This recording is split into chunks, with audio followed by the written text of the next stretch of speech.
ബോബി ചെമ്മണ്ണൂരിൻ്റെ ജയിൽവാസം ഒരു ദിവസം എറണാകുളം സെൻട്രൽ പോലീസ് സ്റ്റേഷനിലെ സെല്ലിൽ കിടന്നു. ഇന്നലെ ജില്ലാ ജയിലിൽ ഒരു ദിവസം കിടന്നു. സെൻട്രൽ പോലീസ് സ്റ്റേഷനിലെ സെല്ലിലെ സാധാരണ 24 hours കൂടുതൽ സെല്ലിൽ ആരെ ഇടേണ്ടി വരില്ല.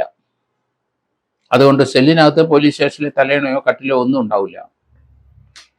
പിന്നെ പലർക്ക് അതിനകത്ത് കിടക്കാനായിട്ട് പത്രം കൊടുക്കും. അതിൽ പത്രത്തിൽ വിരിച്ച് കിടക്കാം. സാധാരണഗതിയിൽ ഷോർട്സ് എന്തെങ്കിലേ ധരിപ്പിക്കുകയുള്ളൂ. കാരണം മുണ്ടുടുക്കാനോ ലുങ്കി ഉടുക്കാനൊക്കെ അനുവദിച്ചാൽ അവർക്ക് ചിലപ്പോൾ നിരാശയുണ്ടായി മറ്റു ചില പ്രവൃത്തികളോ ചെയ്തേക്കും. പോലീസ് കസ്റ്റഡി പലരും ഭരിച്ചിട്ടുണ്ട്, ചിലർ ആത്മഹത്യ ചെയ്തിട്ടുണ്ട്. അപ്പം അതുകൊണ്ട് അത് തടയാൻ വേണ്ടിയിട്ട് 24 മണിക്കൂറേ ഉള്ളൂ പോലീസ് സെല്ലിനകത്ത്. അവിടെ തൊട്ടടുത്ത് സെൻട്രി ഉണ്ടാവും, വാച്ച് ചെയ്തുകൊണ്ടേയിരിക്കും. പക്ഷേ കിടക്കാനായിട്ട് സാധാരണ തണുപ്പടിക്കാതിരിക്കാൻ പത്രങ്ങൾ കൊടുക്കും. അതെല്ലാം വിരിച്ച് സാധാരണ കിടക്കുന്നത് പത്രക്കടലാസിൽ കിടക്കും. അത് രാത്രി ചിലപ്പം ചോദ്യം ചെയ്യലുണ്ടാവും, ക്വസ്റ്റ്യനിങ് ഉണ്ടാവും. അതുകൊണ്ടാണ് അങ്ങനെ കിടത്തുന്നത്.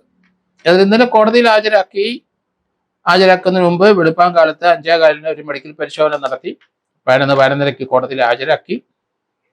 ഏതായാലും ജുഡീഷ്യൽ ഫസ്റ്റ് ക്ലാസ് മജിസ്ട്രേറ്റ് കോടതി അഭിരാമി അദ്ദേഹത്തിൻ്റെ ജാമ്യം വാദം തള്ളി അദ്ദേഹത്തിനെ സെൻട്രൽ ജയിലിലേക്ക് അയച്ചു.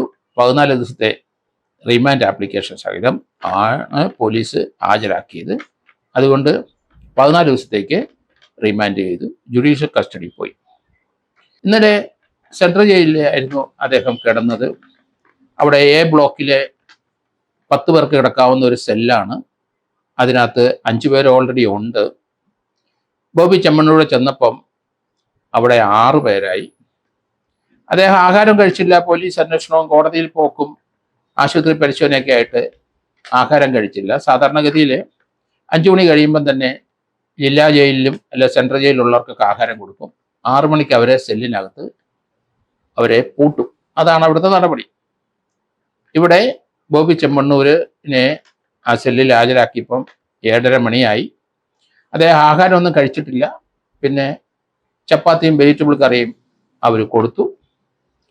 അദ്ദേഹം സെല്ലിലാണ് 5 തടവുകാരുടെ ഒപ്പം റിമാൻഡ് ചെയ്ത ഡ്രഗ്സ് ഉപയോഗിക്കുന്ന ആൾക്കാരുടെ കൂടെ അദ്ദേഹം കിടന്നു. അദ്ദേഹത്തിന് ഒരു ഷീറ്റും പുതപ്പും കൊടുത്തു, അതിൽ അദ്ദേഹം കിടന്നു. അപ്പോൾ 24 മണിക്കൂർ അവിടെ കഴിഞ്ഞാൽ രാവിലെ പ്രഭാത കൃത്യങ്ങൾക്ക് ശേഷം അവർക്ക് ആഹാരം കൊടുക്കും.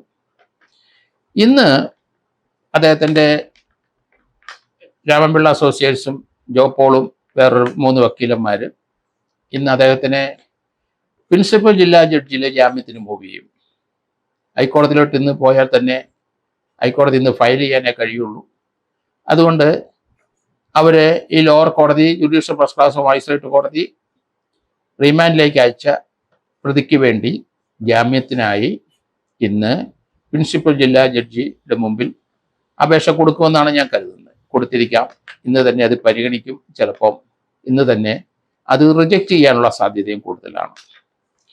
ഇനി ഹൈക്കോടതി മാത്രം അവർ മൂവ് ചെയ്യാനുള്ള സാധ്യതയാണ് കൂടുതൽ കാണുന്നത്. കാരണം ഇന്ന് പോലീസ് അദ്ദേഹത്തിനെ ജുഡീഷ്യൽ കസ്റ്റഡിയിലേക്ക് ആവശ്യപ്പെടും 2 ദിവസത്തേന്. കാരണം പോലീസിന് അദ്ദേഹത്തിൻ്റെ ഒരു മൊബൈൽ ഫോൺ ലഭിച്ചിട്ടുള്ളൂ. അദ്ദേഹം എത്ര മൊബൈൽ ഫോൺ ഉപയോഗിക്കുന്നുണ്ടെന്നറിയാം. അത് മുഴുവൻ കസ്റ്റഡിയിലെടുക്കും. 2-3 മൊബൈൽ ഫോൺ കാണാനുള്ള സാധ്യത കൂടുതലാണ്. അതോടൊപ്പം തന്നെ അദ്ദേഹം ഉപയോഗിക്കുന്ന ലാപ്ടോപ്പ് അത് റിക്കവർ ചെയ്തിട്ടില്ല, അത് കസ്റ്റഡി എടുത്തിട്ടില്ല. അതുകൊണ്ട് അദ്ദേഹത്തിന് അത് കസ്റ്റഡി എടുക്കേണ്ട ആവശ്യമുണ്ട്. അപ്പം അതുകൊണ്ട് പോലീസ് കസ്റ്റഡിയിലെ ചോദിക്കാനുള്ള സാധ്യത വളരെ കൂടുതൽ ചോദിച്ചിട്ടുണ്ടാവും. അങ്ങനെ അദ്ദേഹം ഇപ്പോൾ സെൻട്രൽ ജയിലിലാണ് കഴിയുന്നത്. ഇനി നാളെ ശനിയാഴ്ചയാണ്. ഇന്ന് ജില്ലാ കോടതിയിലെ പ്രിൻസിപ്പൽ ജില്ലാ കോടതിയിലെ ജാമ്യത്തിന് മൂവ് ചെയ്ത് ചിലപ്പോൾ ഇന്ന് പരിഗണിക്കും, അല്ലെങ്കിൽ ചിലപ്പോൾ നാളെ പരിഗണിക്കും. അതുകൊണ്ട് നാളെ ഹൈക്കോടതി ഇല്ല. അതുകൊണ്ട് ഇന്ന് ഈ രംഗത്തായിരിക്കും ഇവിടുന്ന് ലോവർ കോടതിയിൽ നിന്ന് കിട്ടുമോ ഇല്ലയോ എന്ന പരീക്ഷണമായിരിക്കും നടത്തുന്നത്. തിങ്കളാഴ്ച ചിലപ്പം അദ്ദേഹത്തിനെ പോലീസ് കസ്റ്റഡി കൊടുക്കും. അതിന് പ്രിൻസിപ്പൽ ജില്ലാ ജഡ്ജിയുടെ മുൻപാകെ ഒരു ആർഗ്യുമെൻ്റ് ഉണ്ടാകാനുള്ള സാധ്യതയുണ്ട്. വാദങ്ങൾ ഇതുകൂട്ടരും പറയും. കസ്റ്റഡി കൊടുക്കാൻ പാടില്ല എന്ന് പ്രതിയുടെ വക്കീൽ തീർച്ചയായിട്ടും പറയും. അതുകൊണ്ട് തിങ്കളാഴ്ച കസ്റ്റഡി കൊടുക്കോ ഇല്ലയോ എന്നുള്ള കാര്യം നിശ്ചയിക്കും. തിങ്കളാഴ്ച തന്നെ ഹൈക്കോടതിയിലോട്ട് പ്രിൻസിപ്പൽ ജില്ലാ ജഡ്ജിയുടെ അവിടെ ജാമ്യം കിട്ടാൻ സാധ്യതയില്ലെങ്കിൽ തിങ്കളാഴ്ച തന്നെ ഹൈക്കോടതി മൂവ് ചെയ്യും. ഏതായാലും ഒരാഴ്ച അദ്ദേഹം സബ് ജയിലിൽ കിടക്കേണ്ടി വരും.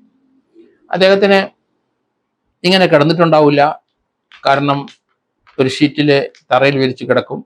അതുപോലെ സെല്ലിൽ അദ്ദേഹം പത്രക്കടലാസിലാണ് കിടന്നത്. ഇനിയിപ്പോൾ ഇവിടെ അദ്ദേഹത്തിൻ്റെ സഹപാഠി അല്ലെങ്കിൽ സഹപ്രവർത്തകരായി സെല്ലിനകത്ത് ഡ്രഗ്സ് ഉപയോഗിച്ച് കേസിന് പിടിച്ചിരിക്കുന്ന 4-5 പേരോടൊപ്പം അദ്ദേഹം അവിടെ ഒരാഴ്ച കിടക്കേണ്ടി വരും. അതിനുശേഷം ഹൈക്കോടതി തീർച്ചയായിട്ടും ജാമ്യം കൊടുക്കാനുള്ള സാധ്യത വളരെ കൂടുതലാണ്. പക്ഷെ പോലീസ് ഇനി കസ്റ്റഡി ചോദിച്ചു കഴിയുമ്പോൾ അത് 2 ദിവസം കഴിഞ്ഞ് ആ ഭാഗം കൂടെ കഴിഞ്ഞ ശേഷം മാത്രമേ ഹൈക്കോടതിയിലേക്ക് മൂവ് ചെയ്യാൻ ഒക്കുള്ളൂ.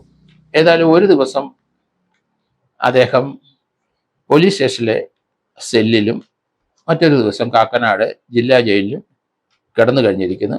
48 hours ഈ 2 സെല്ലിലാണ് അദ്ദേഹം കിടന്നത്. ഒരിക്കലും അദ്ദേഹം ഇത് പ്രതീക്ഷിച്ചുണ്ടാവില്ല. ജാമ്യം ലഭിക്കാനുള്ള സാധ്യതയാണ് അദ്ദേഹം കണക്കുകൂട്ടിയിരുന്നത്. ജാമ്യം കിട്ടില്ല എന്ന് തോന്നിയപ്പം അത് നിഷേധിച്ചപ്പോൾ അദ്ദേഹം അവിടെ തളർന്നിരുന്നു. രക്തസമ്മർദ്ദം കുറഞ്ഞു. അങ്ങനെയൊക്കെയുള്ള ചില ശാരീരികമായ പ്രശ്നങ്ങളുണ്ടായി. അതുകൊണ്ടാണല്ലോ ആശുപത്രി കൊണ്ടുപോയത്. എന്നാലും ആശുപത്രിയുടെ വാതിക്കൽ അദ്ദേഹത്തിൻ്റെ ഫാൻസും അദ്ദേഹത്തിന് ഇഷ്ടപ്പെടുന്ന ആൾക്കാരെല്ലാം തടിച്ചുകൂടിയിരുന്നു. ഏതായാലും ഹോസ്പിറ്റലിൽ അദ്ദേഹത്തിന് പരിശോധന കഴിഞ്ഞ് ഇറക്കിക്കൊണ്ട് പോകാൻ പോലീസിന് ബുദ്ധിമുട്ട് അനുഭവിച്ചു. അവർ വേറെ മറ്റൊരു മുറി കൂടെ ഇറക്കിക്കൊണ്ട് പോയി. പോലീസ് ജീപ്പിൽ കയറ്റി കഴിഞ്ഞപ്പോൾ അദ്ദേഹത്തിൻ്റെ അംഗരക്ഷകരും അതോടൊപ്പം അദ്ദേഹത്തിൻ്റെ ഫാൻസ് കുറേ പേരും പോലീസ് ജീപ്പ് തടഞ്ഞു, മുന്നോട്ട് പോകാതെ വന്നു. പോലീസ് ബലം പ്രയോഗിച്ചിട്ടാണ് പിന്നീട് അദ്ദേഹത്തിനെ അവിടെ നിന്ന് കൊണ്ടുപോയത്. അതിന് അവിടുത്തെ പോലീസ് സ്റ്റേഷനിൽ അദ്ദേഹത്തിൻ്റെ ഫാൻസിനെതിരായി, ആ പോലീസ് വാഹനം തടഞ്ഞവർക്കെതിരായി പോലീസ് നടപടിയുടെ ഭംഗം നേരിട്ടുകൊണ്ട് തീർച്ചയായിട്ടും അതിനൊരു കേസ് എടുത്തിട്ടുണ്ട്. അതിനകത്തുള്ളവരുടെ CCTV ദൃശ്യത്തിലൊക്കെ പോലീസിന് ആരാണ് തടഞ്ഞതെന്ന് അറിയാം. ആ വ്യക്തികളെ അറസ്റ്റ് ചെയ്യാനുള്ള സാധ്യത ഉടൻ തന്നെ ഉണ്ടാവുമെന്നും ഞാൻ കരുതുന്നു.